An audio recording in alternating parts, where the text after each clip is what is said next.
lunes 19 de junio. Ya pasamos la mitad de este mes de junio, ya y alcanzando el séptimo mes ya que viene detrásito de este. Amén.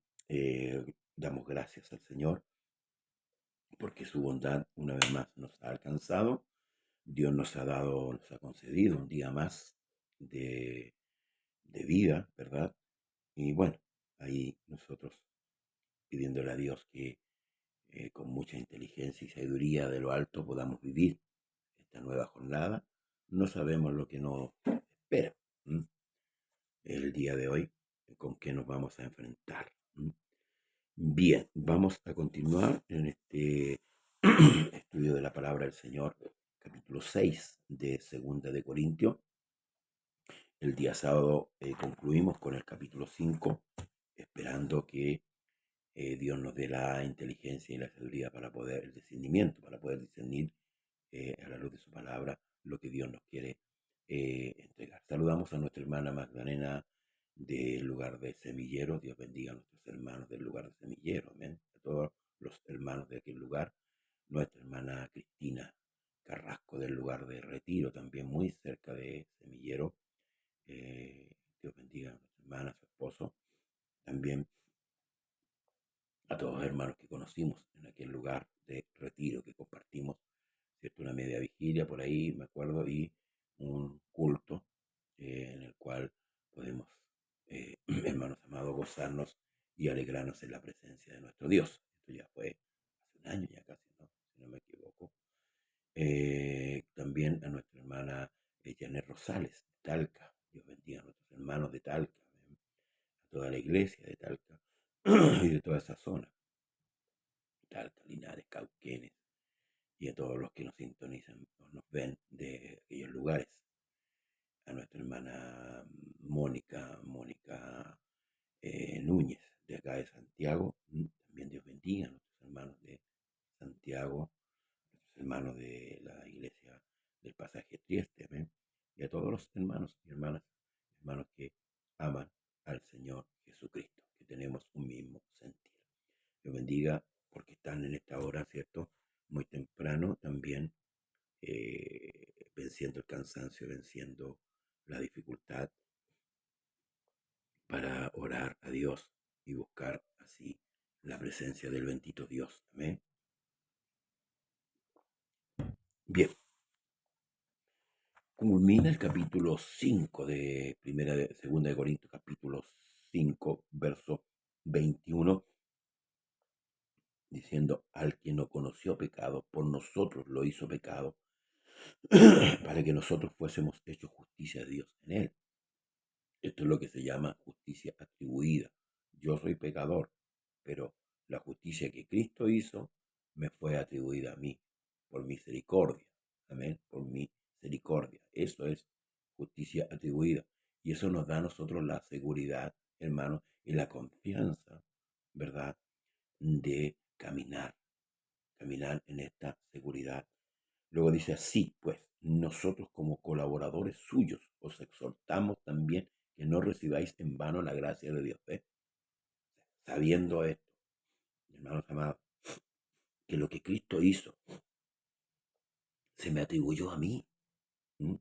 Que esa justicia, hermanos amados, que Cristo ejecutó, no solamente en el Calvario Él pagó. ¿Ven? A veces confundimos estas cosas. En el Calvario Cristo pagó el pecado. La justicia la hizo mientras Él estuvo viviendo en la tierra como hombre. No se halló pecado en Él. Esa es la justicia de Cristo. Por eso que en una oportunidad, confrontando a los fariseos, Él les dice: ¿quién de vosotros me redarguye de pecado? Entonces, esa justicia, esa santidad nos fue atribuida a nosotros. ¿Cuándo nosotros, hermanos amados, vamos a alcanzar eso? Jamás. Pero sin embargo, a Dios le plugió o le plació entregar esa a todos aquellos que creen. Entonces, por eso dice que no recibamos en vano eso. ¿Mm? No lo recibamos, porque dice: en tiempo aceptable te he oído y en día de salvación te he socorrido. Hermano, es un gran regalo. Es un gran regalo. El día de ayer muchos celebraron el Día del Padre y les escribieron cosas a sus papás. Pero estas fiestas para mí son más hipócritas que verdaderas, porque eso es una vez al año. Entonces, a veces también nosotros, hermanos, nos ponemos en esa postura de acordarnos del Señor en cierto tiempo. Nosotros, hermanos, debemos recordar a Dios todos los días, recordar que esta gracia que Él nos regaló, hermanos amados, tomar, yo digo, el peso o la magnitud de lo que significa esta gracia. Esto es más o menos lo que el Señor le dijo a la mujer samaritana: si conocieses el don de Dios y quién es el que te pide de beber. Si conocieses el don de Dios y quién es el que te pide de beber. ¿Cuál es el don de Dios? El regalo, la salvación, la vida eterna, hermanos amados. La pregunta mía ¿es poca cosa eso? Hermanos, el que se muere con esta seguridad tiene la esperanza de resucitar para vida eterna, porque otros van a resucitar para condenación. Y esto es lo que Pablo dice, que debemos, hermanos, él nos exhorta también a que no recibamos en vano esta gracia de Dios, que la salvación no sea en vano en nosotros, hermanos, que no seamos como Esaú, ¿es cierto? Que cuando Jacob le compra la primogenitura, ¿sabe lo que él dice? ¿Para qué quiero yo la primogenitura si me voy a morir? No valorizó en ese momento, no valorizó lo que se le había dado. Pero después, dice la escritura, que cuando la perdió, dice que la hermano procuró con lágrimas, pero no había espacio para entregarle otra primogenitura. Por eso no tomemos en vano, hermanos, la gracia de nuestro Señor.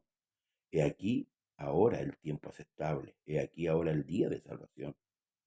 No damos a nadie ninguna ocasión de tropiezo para que nuestro ministerio no sea vituperado, pero antes bien nos recomendamos en todo como ministro de Dios, en mucha paciencia, en tribulaciones, en necesidades y en angustias, en azotes, en cárceles, en tumultos, en trabajos, en desvelos, en ayuno, en pureza, en ciencia, en longanimidad, en bondad, en el Espíritu Santo, en amor sincero, en palabra de verdad, en poder de Dios, con armas de justicia, a diestra y a siniestra, por honra y por deshonra, por mala fama y por buena fama, como engañadores, pero veraces, como desconocidos, pero bien conocidos, como moribundos, mas he aquí vivimos, como castigados, mas no muertos, como entristecidos, mas siempre gozosos, como pobres, mas enriqueciendo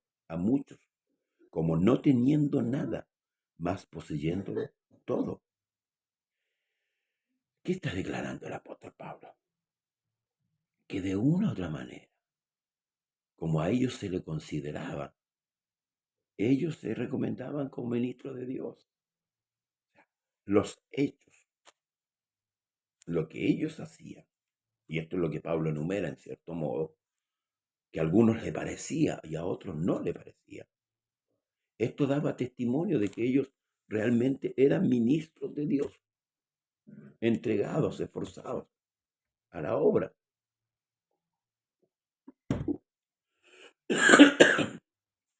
Por eso tenían, hermanos amados, la autoridad de exhortar a los creyentes. Sí, los exhortaban con autoridad. Porque hoy día muchos piensan que ser creyentes es decir solamente el culto. Eso es parte del culto. Eso es parte, hermano, perdón, de la vida de un cristiano. El congregarse, el orar, el leer la escritura, el practicar la justicia. Es el complemento de una vida cristiana. Y aunque a ellos los difamaban o los trataban de falsos, de engañadores, no importa. Pablo decía, vamos adelante, hermanos amados, porque ellos sabían y conocían realmente el llamamiento que se le había hecho a ellos, la misión que se les había encomendado. Hoy día se vive un evangelio muy cómodo, muy práctico. Ser evangélico o ser cristiano, como decía, solamente el día de culto. Mire, para muestra un botón, porque hay que hablar con una base, hay que hablar con veracidad. Yo me acuerdo que en mis tiempos de comienzo, cuando el Señor me llamó, la iglesia tenía culto todos los días. Sí, se hacían cultos todos los días. Y la familia prácticamente vivía ahí, en el culto. Pero pasados los años, en vez de esto crecer, fue disminuyendo. Ahora, ¿cuál es la razón? La poca convicción, la poca seguridad, donde fue entrando la ideología mundanal y fue haciendo a un lado la convicción del creyente. Por eso, hermanos, que debemos en oración pedirle al Señor inteligencia, sabiduría. Pablo, hermanos, aquí declara su ministerio, declara lo que ellos son, para qué fueron llamados, ¿m? Cuál fue la razón, el motivo. Y ellos cumplían con el mandato que Dios le había entregado. Dice, no estáis estrechos en nosotros, pero soy estrecho en vuestro propio corazón. ¿Ve? Soy estrecho en vuestro propio corazón. Esa estrechez se fue dando, hermanos amados, en el corazón de ellos. Por eso dice, pues para corresponder del mismo modo como a hijos hablo, ensanchaos también vosotros. Hay una expresión que se usa aquí cuando una persona no piensa bien, le dicen, tú soy estrecho de mente. Y eso es lo que Pablo en cierto modo le está diciendo. Ustedes están estrechos. No piensan como nosotros. Porque nosotros pensamos que el pastor, el que está por delante, tiene que hacer todo eso. Nosotros vamos, nos sentamos, recibimos y nos vamos. Eso es lo que le está el apóstol Pablo haciendo entender. Y por eso le dice, no, pues para corresponder al mismo modo, pero no estáis estrechos en nosotros, no, pero sí soy estrecho en vuestro propio corazón. Mm. Había una estrechez ahí en sus pensamientos. Ellos no entendían. Estaban estrechos. Y por eso dice, pues para corresponder del mismo modo como a hijos, ensanchaos también vosotros, dice. Ensanchaos, o sea, entiendan, hagan, obren, así como lo hacemos nosotros. Porque nosotros decimos, no, el fulano tiene que hacerlo. No, sutano tiene que hacerlo. Mengano tiene que hacerlo. No, no. Quizás no hemos entendido el propósito de nuestro llamamiento. Quizás no hemos entendido, hermanos amados. Y por eso voy a volver al verso 6. Dice, así pues nosotros como colaboradores suyos os exhortamos también que no recibáis en vano la gracia de Dios. Aquí el esfuerzo es común. Aquí la entrega es común. Es de todos, no de algunos. Eso es lo que Pablo le está haciendo ver. El entendimiento tiene que radicar en toda la iglesia. No solamente los que están por delante, ni los que se esfuerzan solamente. Tiene que estar radicado en el corazón suyo, hermano, hermana. Sí, usted tiene que correr igual que yo. Y yo tengo que correr igual que usted. Y nosotros tenemos que correr correr igual que los apóstoles. Y todos tenemos que correr igual que Cristo. Aquí no hay, hermanos, no hay diferencia. No, no hay diferencias. Debemos entender la magnitud de la salvación. Y esto es lo que Pablo ha venido explicando por el Espíritu. El problema es que nosotros no tenemos entendimiento. Porque pensamos que solamente somos parte de una religión. Hermanos, somos parte de la iglesia, de Cristo, del cuerpo, de la esposa. Debemos correr al mismo ritmo. Debemos tener un mismo sentido, debemos pensar de la misma manera con respecto a la salvación, con respecto a Dios. El problema es que nosotros nos contaminamos con el mundo y pensamos como el mundo piensa. Y por eso aquí Pablo dice, no os unáis en yugo desigual con los incrédulos, porque ¿qué compañerismo tiene la justicia con la injusticia? ¿Y qué comunión la luz con las tinieblas? ¿Y qué concordia Cristo con Belial? ¿O qué parte el creyente con el incrédulo? ¿Y qué acuerdo entre el templo de Dios y los ídolos? Porque vosotros sois el templo del Dios viviente, como Dios dijo, habitaré y andaré entre ellos y seré su Dios y ellos serán mi pueblo. Y aquí está hablando de algo más profundo. ¿Por qué abrazamos nosotros la ideología del mundo? Porque a veces pensamos que no unirse en yugo es igual. Estamos hablando solamente del matrimonio, un incrédulo con un creyente o viceversa. Pero esto va más allá. Porque yo puedo estar aprobando lo que el mundo aprueba. Y a veces tal vez no verbalmente, sino que con mi posición. Por ejemplo, antes a nosotros nos decían, ustedes, ¿por qué van tanto a la iglesia? Tanto que se han metido en la iglesia. Y hoy día convencieron a la iglesia, a los creyentes. Entonces los creyentes no van a la iglesia. Ahí hay un pensamiento de un incrédulo que penetró en la mente de un creyente. Lo hizo razonar a su manera, no a la manera de... Ahora, cuando Jeremías, por ejemplo, fue puesto como profeta sobre Israel, el Señor le dijo que se conviertan ellos a ti y no tú a ellos. Entonces, en mi convicción, tiene que ser firme, pase lo que pase, venga lo que venga. Porque esto es salvación o perdición, hermano.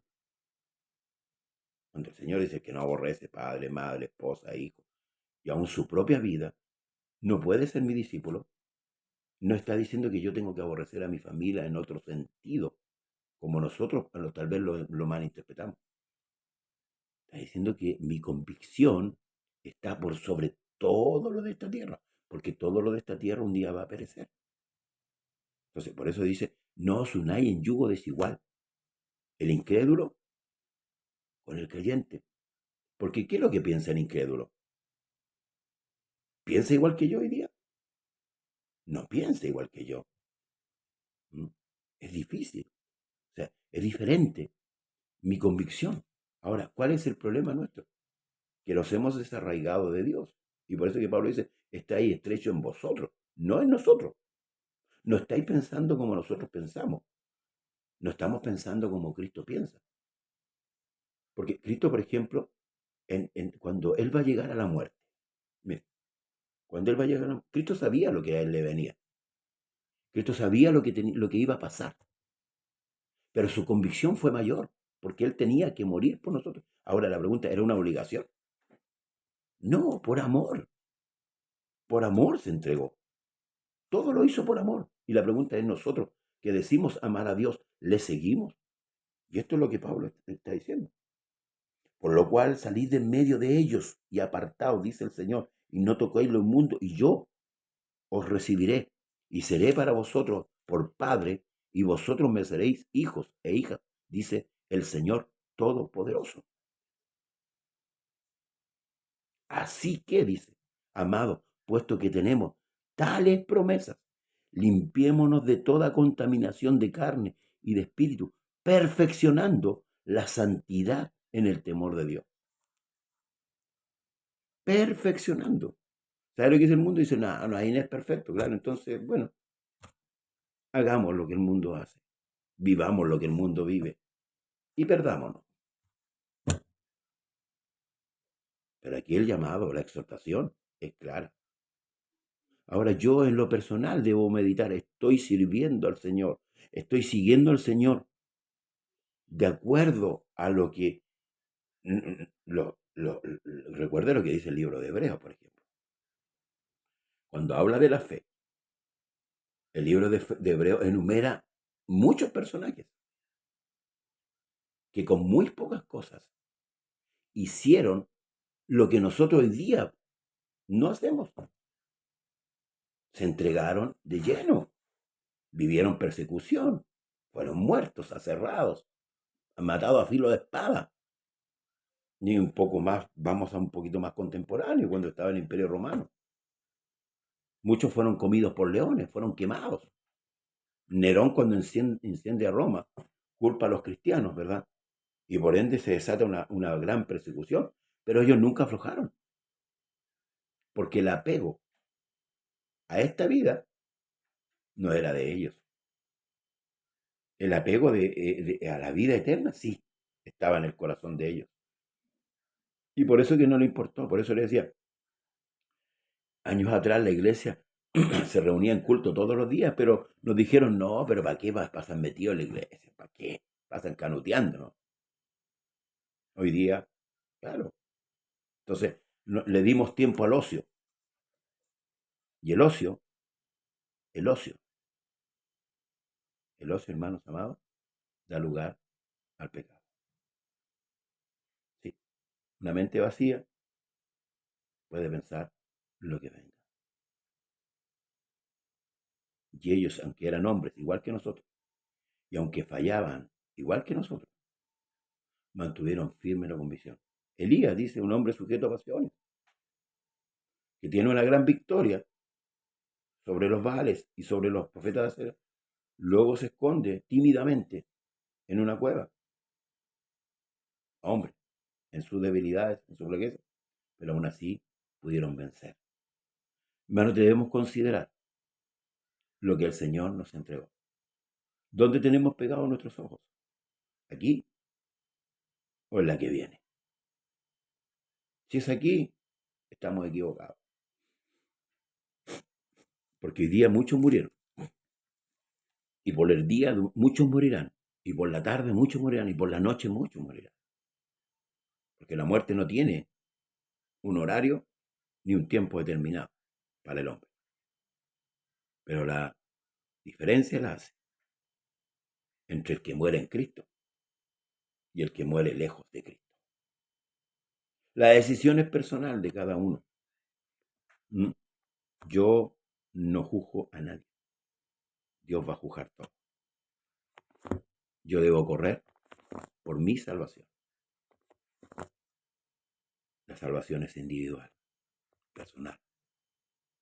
Por eso, por lo cual, salid de en medio de ellos y apartaos, dice el Señor, y no toquéis lo inmundo, y yo os recibiré. Salid. ¿Sabe lo que es salir? ¿Sabe lo que significa la palabra iglesia? La palabra iglesia significa los llamados afuera. ¿Afuera de qué? Afuera de toda esta contaminación. Hermano, esto no tiene arreglo. La sociedad está tratando de arreglar el asunto políticamente, ideológicamente. Y ellos están planteando lo que ellos entienden por bueno. Escúcheme. Ellos están planteando lo que ellos entienden por bueno y lo están legalizando. Entonces, el patrón de vida que nosotros tenemos o la convicción que el verdadero creyente tiene no cuadra en la vida de ellos. No. Son como los dos testigos que van a ver en Apocalipsis. A tal punto que los van a matar. ¿Por qué? Porque ellos van a predicar contra el mundo, contra el sistema. Decida usted. O queda estrecho en usted o queda estrecho en el Señor. Decida. Cada cual debe decidir. Usted tiene una Biblia, usted tiene rodilla, usted tiene boca, usted puede orar, usted puede clamar, usted tiene alma, tiene corazón. Hágalo, porque mañana puede ser tarde. ¿Sí? Mañana puede ser demasiado tarde. Y la angustia y el dolor que podría venir, quizás va a ser como la de Saúl, que procuró con lágrimas, escuche bien, procuró con lágrimas lo que había perdido. Y no, fíjese que sabe, y con esto concluyo, no es que él lo había perdido, él lo desechó, porque su expresión fue esta. ¿Para qué? Escuche, ¿para qué quiero yo la primogenitura si me voy a morir? Esa fue la expresión de Saúl, de Esaú. Despreció lo que Dios le había dado. Usted fue hecho salvo a través del bautismo en agua. Usted fue perdonado de todos sus pecados, de todo, de todo. La pregunta es, ¿qué está haciendo con su salvación? ¿Qué hago yo con mi salvación? ¿Estoy perseverando? Que Dios le bendiga. Será hasta mañana, si es que así Dios